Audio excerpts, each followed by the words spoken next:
Maaring patay na po ang kanyang katawang lupa, pero mananatili siyang buhay sa ating mga puso. Buhayin po natin si Manay Ethel. Remember all what Manay Ethel has done to you. Sa akin po, hindi po siya nawala. She's here. She's here. And whatever that I do, she is my inspiration.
Mahal po yun. Mahal na mahal si Manay Ethel ni FPJ. Sobra. Actually silang mag-asawa. Di mo ba si FPJ, ang kanyang screen name pag nagdidirect, Ronwaldo Reyes.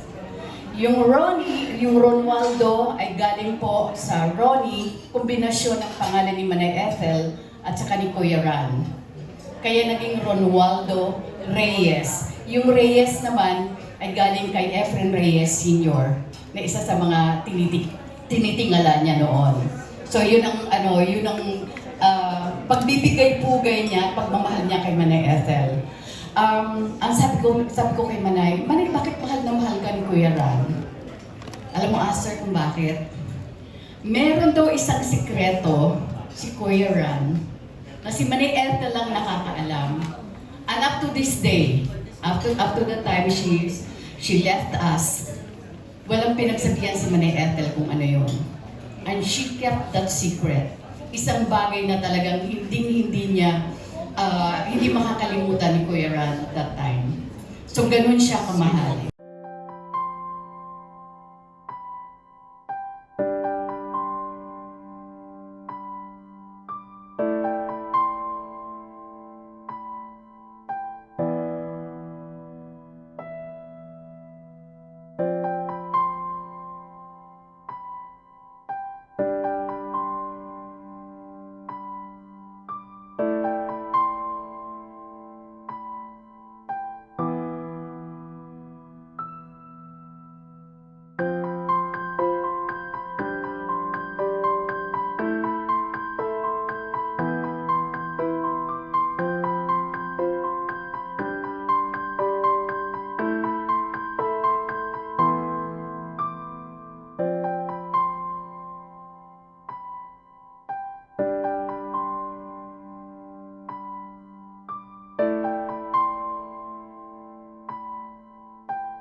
baguhan ako sa industriya,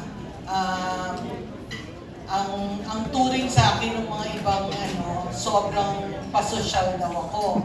So, hindi ko maintindihan talaga ang show business kasi galing ako sa business ng pagmamanage ng mga singers. Alam niyo naman, iba yung mundo ng music sa mundo ng showbiz. Pero si Manay Ethel, sobrang pasensya niya sa akin. At saka ang sabi niya sa akin, akong bahala sa iyo. Pag sinabi ni Manay yan sa iyo na siya ang bahala sa iyo, siya talaga ang bahala sa iyo. Kundi ang tao, Diyos ang pinagmulan. So fine and true, I see you in the beauty of the flowers and the rain. I see you between the lines of a sweet refrain. I'm so blessed, my Lord, I can see you, even when I'm lonely and in pain. I see you in the beauty of the stars at night. I see you in my life. I feel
She was our pillar and strength.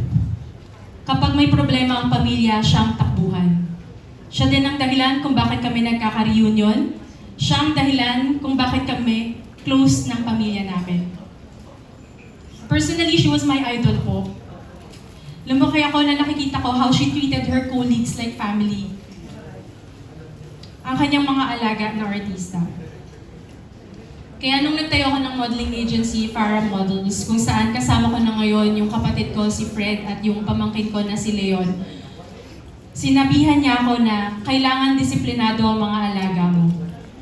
That's why I always make sure na mababait at professional ang mga alaga ko. She was actually there in one of the anniversaries of Farah Models. She always made time for us. During those times when I was stuck in difficult situations, I would ask for her advice. And I will never forget those moments. I got to hear great advices from someone like her whom I really look up to. And nalaman ko lang po the other day, kasi po dito sa Wake, ang daming mga kwento. Actually, kung kailan po siya pumanaw, kinuwento ni Tita Ian Fariñas ng parangal was during the Editor's Choice Awards. Binigyan siya ng recognition ang Manny Pitchell Award. Dahil gusto niya daw pong makita siya ng mga pamangkin niya na tumatanggap ng award on stage. And we did. Nandun kaming mga pamangkin niya. Nakaka-proud and thank you for sharing that moment with us, the baby. She was a great provider. She always made sure na okay kaming pamilya niya. She always pointed out the importance of education. Kaya siyang nagpaaral halos lahat sa aming mga magpipinsan. And napagtapos niya po halos lahat kami. May pera ka ba? Yan po yung laging tanong ni tita sa aming lahat. Because yun po ang language of love niya. At dahil siya nga ang amin namin, laging hinihirit sa kanya, tita, pwede po bang pahingi ng pambili ng ganito, pambili ng ganyan? Sasabihin niya naman, Diyos ko, ano ba naman yan? Tapos kinabukasan, tatawag siya at sasabihin niya, pinadala ko na kay Elvis. The baby is the channel of blessing from God to all of us. We know God loves us even more because we have her in our lives.